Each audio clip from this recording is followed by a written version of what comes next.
Welcome back. आज के show में हम कुछ बात कर रहे हैं हैदर अली के हवाले से और साथ में वेस्ट इंडीज़ के खिलाफ पाकिस्तान की सीरीज़ का आज आगाज़ हो रहा है। पहला मैच के ओडीआई मैच पाकिस्तान अपना खेलेगा, लेकिन उससे पहले एक सवाल अली ताबिश से, हमारे साथ अली ताबिश मौजूद हैं, इसी हवाले से है हैदर अली से मुतल्लिक।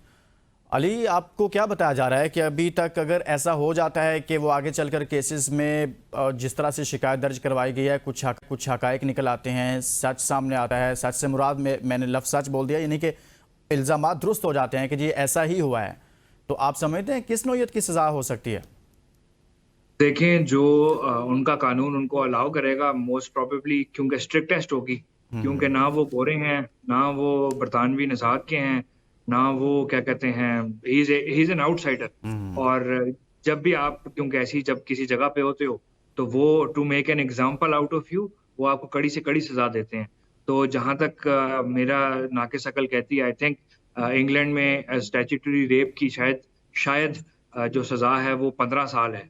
हम्म। और अब गॉड नोज कि वो जज किस हकूक की बेस पे, किस इल्जाम की बेस पे या किस चीज को ग्राउंड रखते हुए जिसका एविडेंस प्रूव होता है, उसकी बेस पे जो है उनको सजा सुनाता है। दैट इज, मतलब वो जैसे केस चलेगा उसके हिसाब से वो होगा।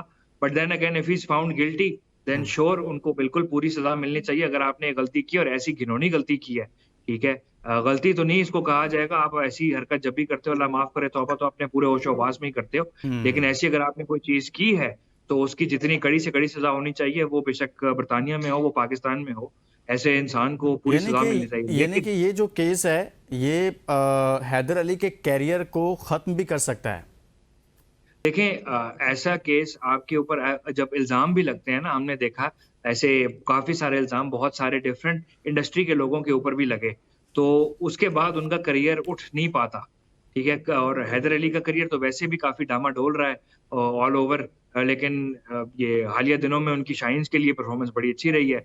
लोग उनका काफी ज्यादा जिक्र भी करना शुरू हो गए थे कि मे बी उनको जो है ना वनडे टीम में शामिल किया जाता, हो सकता है वो एक अच्छा इंक्लूजन हो सकते थे मिडिल ऑर्डर में।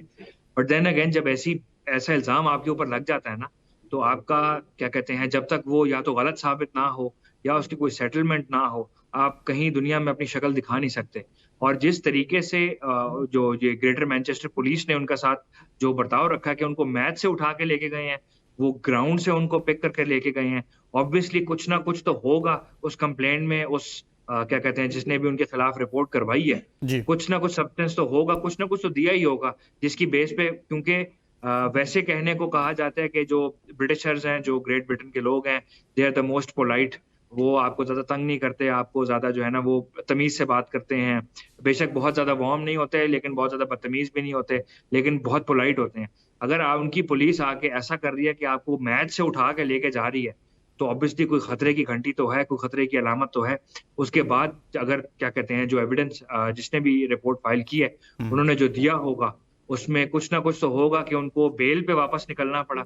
ये कोई फर्स्ट हैंड इन्वेस्टिगेशन नहीं थी, कोई ऑब्वियसली कुछ ना कुछ होगा सब्सटेंस कि उनको बेल पे उन्होंने छोड़ा इन्वेस्टिगेट करके प्रॉपरली, और कहा है कि 2 हफ्ते में हमने ये केस सॉल्व करना है, 2 हफ्ते तक आप कहीं जा नहीं सकते।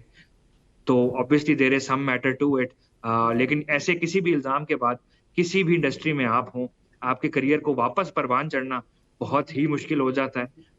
तो उस चीज को फाइट करना, जिंदगियां गुजर जाती हैं, और लोग वापस ऐसी बड़ी चीजों से रिकवर बदकिस्मती नहीं है कर कि एक पाते। ऐसा प्लेयर जो अभी बहुत ज़्यादा पाकिस्तान की तरफ से खेला भी नहीं है, जैसे आपने खुद भी बताया, और बहुत इन आउट रहा है, तो अभी लेकिन उसकी क्रिकेट अभी बहुत बाकी थी। अगर वो इसको संजीदा लेता, कुछ इस तरह के वाक़यात ना होते, तो उसके लिए बहुत बेहतर होता। लेकिन बतौर पाकिस्तानी हम कुछ अच्छे की ही तवक्को करते हैं कि आगे चलकर उनके लिए आसानी हो, कुछ बेहतरी ही हो।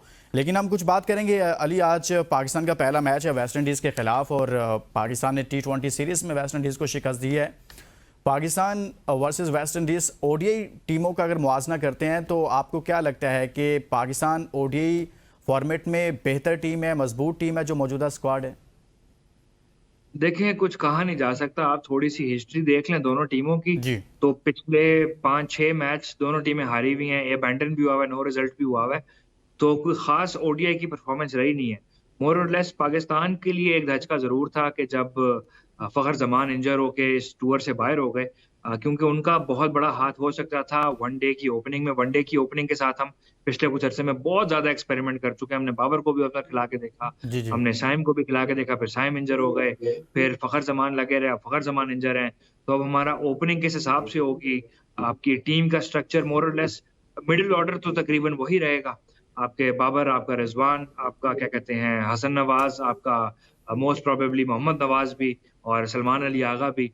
तो आपका मिडल ऑर्डर तो आपको पता है कि मिडल ऑर्डर आपका ओके चल रहा है, मिडल ऑर्डर वही रहेगा। आपको इस टाइम टेंशन ये है कि आपके पास बॉलर्स में हारिस रऊफ नहीं है, आपके पास ओपनिंग में फ़खर ज़मान नहीं है। तो आपका टीम का बैलेंस जो है ना, वो आपको पहले गेम में ही सेट करके बनाना होगा अगर आप वनडे सीरीज़ भी जीतना चाहते हैं। ऑल्दो दोनों टीमों की यही ख़्वाहिश होगी, यही उनका क्या कहते हैं मकसद होगा खेलने का कि जो पिछले उनकी ओडीआई फ़ॉर्म जो ख़ास तौर पे पिछले इस अरसे में इतनी बुरी रही है, उसको ओवरकम कर सकें। अच्छा, आप ये समझते हैं कि ये वाली सीरीज़ जो है वो बाबर आज़म के लिए टी20 फॉर्मेट में वापसी के दरवाजे खोल भी सकती है और दरवाजे जैसे अभी तक तो बंद है, बंद भी रह सकते हैं? देखें, बाबर का स्कोर करना वो कोई भी आजकल फ़ॉर्मेट डिस्कशन खेलें। हो रही है नाली, मैंने इसलिए सवाल किया है, कुछ डिस्कशन हो रही है उनसे मुतल्लिक कि उनको शायद वापस लाया जा रहा बिल्कुल, है? मैंने हाँ। काफ़ी डिस्कशन सुनी है, काफ़ी इस चीज़ का जो है ना वो ज़िक्र भी सुना है। बट द थिंग इज़ कि जब तक बाबर आज़म स्कोर नहीं करेंगे किसी भी फ़ॉर्मेट में, जब तक वो अपना वापस वो जो शान-ओ-शौकत से जैसे वो बैटिंग करते होते थे, वो वापस दिखा नहीं देते वो जौहर, वो कैसे किसी भी स्क्वाड में वापस आ सकते हैं? वनडे में आइडियल बाबर को जो क्या कहते हैं, जो उनका स्टाइल है, जो स्टांस है, वो टी20 के लिए भी उन्होंने बहुत अच्छा अडॉप्ट कर लिया है। लेकिन वनडे के लिए तो वो पहले से ही आइडियल था।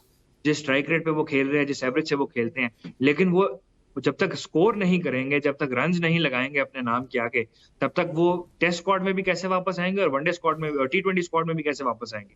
तो उनका ओवरऑल परफ़ॉर्म करना एज़ अ बैटर जिसकी पाकिस्तान को ज़रूरत है बहुत ज़्यादा, ख़ास तौर पे वनडे के अंदर, वो पहले स्कोर करेंगे तो कहीं वापस जा सकेंगे ना, अगर वनडे में भी स्कोर नहीं करते, तो उनका टी20 में वापस आने का जवाज़ भी कैसे पैदा होगा? सही है। आज के मैच को लेकर आप क्या समझते हैं कि पाकिस्तान को बॉलिंग को अगर देखा जाए तो स्पिनर्स पर ज़्यादा इन्हिसार करना चाहिए या फास्ट बॉलिंग पर करना चाहिए? देखें, 4 आपके पास पेसर्स हैं राणा फ़हीम को इंक्लूड करके। अब आप किस कॉम्बिनेशन से खिलाते हैं टीम में वो बड़ा डिपेंड करता है। लेकिन आप देखें परफ़ॉर्मेंस में सुफ़ियान मुकीम के ओवर्स और साइम अयूब के ओवर्स टी20 में और फिर सलमान अली आगा का भी और नवाज़ के भी स्पेल भी। तो उन्होंने बीच में ऐसे स्पेल कराए हैं जिनसे रन्स भी रुके हैं और विकेटें भी निकली हैं। सही। तो उतना ही इम्पोर्टेंट है कि आपका फ़ास्ट बॉलर कैसा परफ़ॉर्म कर रहा है और स्पिनर कैसा कर रहा है, तो कॉम्बिनेशन बहुत ज़रूरी है। 2 स्पिनर्स नॉट मेकशिफ्ट मेरे हिसाब से इनका सुफ़ियान मुकीम का टीम में होना और क्या कहते हैं as a spin allrounder Salman Ali Agha तो होंगे क्योंकि वाइस कैप्टन है। क्या कहते हैं इसमें आपके पास मोहम्मद नवाज़ का भी ऑप्शन अवेलेबल होगा as a middle order allrounder batter. तो इतना ही इम्पोर्टेंट है, 3 फास्ट बॉलर, 3 स्पिनर्स के साथ आप मेरे ख़्याल से खेल रहे होंगे मैच। सही, बहुत बहुत शुक्रिया। अली ताबिश हमारे साथ मौजूद थे और आज हमने ख़ास तौर पर बात की है हैदर अली से मुतल्लिक कि इस वक्त तहकीकात हो रही हैं और मैनचेस्टर पुलिस ने उनको हिरासत में लिया था। 3 दिन तक उनको हिरासत में रखा गया जिसके बाद उनको रिहा कर दिया गया, लेकिन बरतानिया से वो बाहर नहीं जा सकते। उन पर पाबंदी लगा दी गई है जब तक तहकीकात मुकम्मल नहीं होती। पाकिस्तान क्रिकेट बोर्ड ने उनको मुअत्तल कर दिया और साथ में लीगल टीम फ्राहम कर दी गई है। एक लड़की ने हैदर अली से मुतल्लिक शिकायत दर्ज कराई थी और देखते हैं कि अब ये मामला किस तरफ जाते हैं। आज के शो में इस पर बात की है। इजाज़त दीजिए, अपना बहुत सारा ख्याल रखिए। अल्लाह हाफ़िज़।